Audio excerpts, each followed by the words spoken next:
Boring. गरीबों की झोपड़ियों में फोटो सेशन कराकर अपना मनोरंजन करते रहते हैं।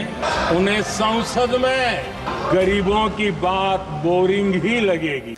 नमस्कार, मैं संदीप शर्मा और आप देख रहे हैं ग्लोबल भारत टीवी। क्या कांग्रेस अपने सबसे बुरे दौर में पहुंच गई है? क्या अब इसका उठ पाना संभव है?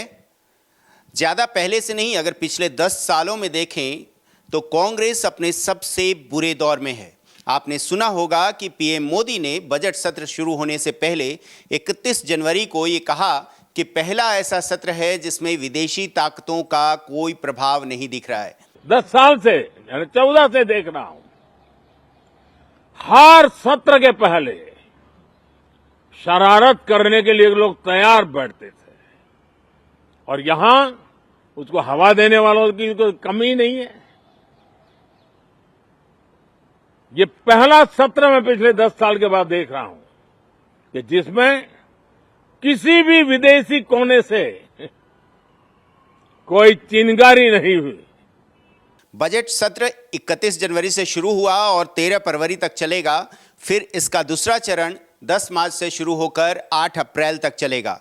अब आप याद करिए कि 2014 से अब तक, यानी इस सत्र के शुरू होने तक, आपने देखा होगा कि सत्र की शुरुआत होने से ठीक 48 से 72 घंटे पहले एक न एक ऐसी खबर आती थी जो सरकार के खिलाफ किसी वेबसाइट या विदेशी मीडिया में छपती थी और राहुल गांधी उसको उठाकर अपना मुद्दा बनाते थे और उन्हें लगता था कि उस मुद्दे के सहारे वो मोदी की सरकार को हिला देंगे। हालांकि उसमें वो कभी सफल नहीं हुए। लेकिन सवाल ये है कि इस बार ऐसा क्यों नहीं हुआ? राहुल गांधी और कांग्रेस को ऐसा कोई मुद्दा क्यों नहीं मिला जिस पर पीएम मोदी ने चुटकी लेते हुए कहा भी कि पहली बार सत्र से पहले कोई विदेशी चिंगारी नहीं दिखी। अब इसका कारण यह है कि जहां से राहुल गांधी को ये मुद्दे मिलते थे जिसे ये प्रोपेगेंडा बनाकर अपनी ही सरकार, अपने ही देश के खिलाफ चलाते थे, वो सारे सोर्स बंद हो गए और खुद के पास इतनी सोचने समझने की शायद ताकत नहीं है कि वो कुछ मुद्दा उठा सकें। पहले उन सोर्सेस की बात करते हैं जहां से कांग्रेस और राहुल गांधी के लिए एजेंडा तैयार किया जाता था। पहला सोर्स था जो बाइडेन की सरकार, जिस डेमोक्रेटिक पार्टी का वो नेतृत्व करते थे, उस पार्टी की ये नीति रही है कि दुनिया के अलग अलग देशों में अस्थिरता फैलाकर अपना प्रभुत्व बनाए रखना, और इसके लिए वो अरबों का फंड इस्तेमाल करती थी। दूसरा बड़ा सोर्स था अमेरिकी डीप स्टेट, जो इस तरह के मुद्दों को तैयार करता था और उसके लिए दुनिया भर में हर तरह का कवर फायर भी तैयार कराता था।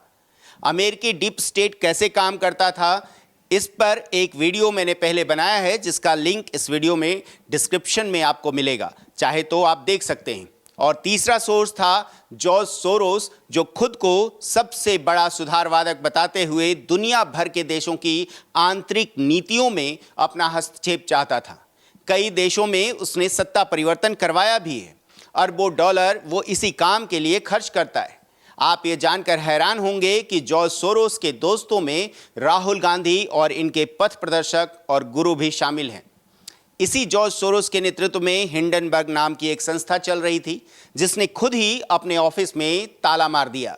इसी हिंडनबर्ग ने राहुल गांधी को अडानी के खिलाफ आवाज उठाने की बहुत ताकत मुहैया कराई थी। जॉर्ज सोरोस ने भी उसमें खुलकर साथ दिया था, जिससे अडानी के शेयर काफी गिरे भी थे और आम निवेशकों को करोड़ों अरबों रुपए का नुकसान हुआ। क्या राहुल गांधी उन भारतीय छोटे निवेशकों की गाढ़ी कमाई के पैसे डूबने के जिम्मेदार नहीं हैं? क्योंकि जिसने आरोप लगाया था उसने तो खुद ही अपने ऑफिस में ताला लटका दिया और सुप्रीम कोर्ट ने पहले ही अडानी पर लगाए आरोप पर पर्याप्त सबूत न होने की बात की थी। ये सारे सोर्स एक साथ डोनाल्ड ट्रंप के आने के बाद बंद हो गए। ट्रंप आए तो बाइडेन गए और साथ ही बाइडेन की वो नीति भी गई, क्योंकि रिपब्लिकन पार्टी जिसका नेतृत्व ट्रंप करते हैं उसकी नीति अमेरिका फर्स्ट की है। वो अमेरिकी हितों पर ज़्यादा फोकस हैं बजाय दुनिया के दूसरे देशों की आंतरिक नीतियों के। अमेरिकी डीप स्टेट, जिसमें लेफ्टिस्ट सोच वालों का बोलबाला है, उसके विरोध में है ट्रंप सरकार। जॉर्ज सोरोस और कई ऐसी संस्थाएं जो अमेरिकी फंड के सहारे दूसरे देशों में एजेंडा चलाती है, उनकी फंडिंग बंद हो गई तो सबकी दुकानों पर ताला लग गया। अब राहुल गांधी और कांग्रेस को कोई मुद्दा मिल नहीं रहा है। अब ये करें तो क्या करें, इनके पास कोई अपने मुद्दे तो है नहीं। पिछले 10 सालों में ये लोग आम आदमी के मुद्दों को लेकर कभी सड़क पर उतरे नहीं, सिवाय अडानी के मुद्दे के। बार बार अडानी अंबानी करने के कारण इनकी सहयोगी पार्टियों ने तो पहले ही किनारा करना शुरू कर दिया था। अब तो कांग्रेस के अंदर उनके कार्यकर्ता और नेता भी मुंह मोड़ने लगे। इनके पास कुल मिलाकर संविधान, जातिगत जनगणना और अडानी अंबानी का मुद्दा था, और ये कोई भी मुद्दे इनके चल नहीं पाए, चाहे वो हरियाणा चुनाव हो, महाराष्ट्र का चुनाव हो या जम्मू कश्मीर का। झारखंड में बीजेपी फेल हुई, लेकिन कांग्रेस का कोई मुद्दा नहीं चला, वहां जेएमएम की जीत हुई। तो कुल मिलाकर अब कांग्रेस के पास मुद्दे नहीं हैं। तो गांधी परिवार बजट सत्र के पहले दिन राष्ट्रपति के अपमान करने पर पहुंच गया था। जब राष्ट्रपति द्रौपदी मुर्मू ने सदन के ज्वाइंट सेशन को संबोधित किया सत्र की शुरुआत से पहले, जो कि एक कस्टमरी भाषण होता है और उसमें राष्ट्रपति सरकार द्वारा किए गए कामों को बताते हैं और आगे आने वाले सालों में क्या काम करने वाली है सरकार, किस दिशा में आगे बढ़ने वाली है, ये बताते हैं। महामहिम द्रौपदी मुर्मू के अभिभाषण के बाद जब राहुल गांधी से प्रतिक्रिया ली गई तो उन्होंने कहा बोरिंग।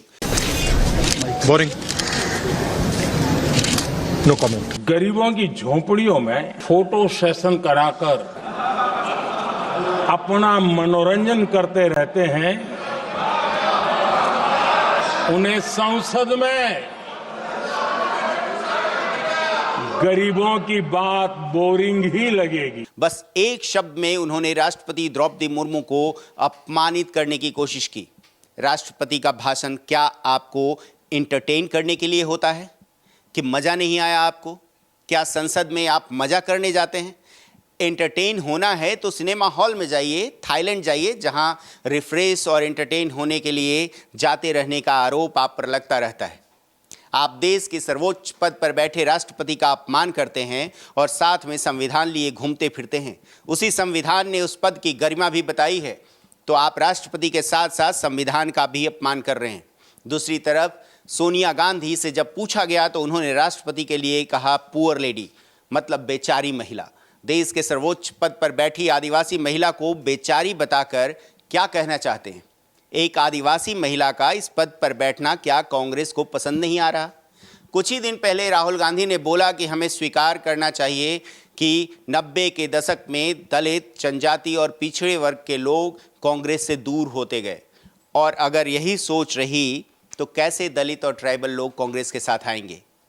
आप अपमान करते रहो और साथ भी चाहो, ये कैसे संभव है?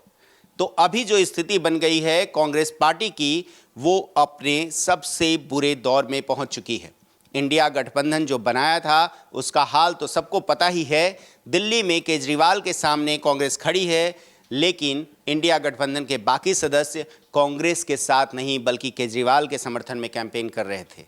चाहे वो अखिलेश यादव हों या ममता बनर्जी, तो अब स्थिति ये है कि सहयोगियों ने तो साथ पहले ही छोड़ना शुरू कर दिया था, अपने कार्यकर्ता और नेता भी साथ छोड़ रहे हैं, और अब तो जो बाहर से मुद्दे और एजेंडे मिलते थे, हो सकता है उसके साथ फंडिंग भी मिलती हो, वो सब भी बंद हो गया।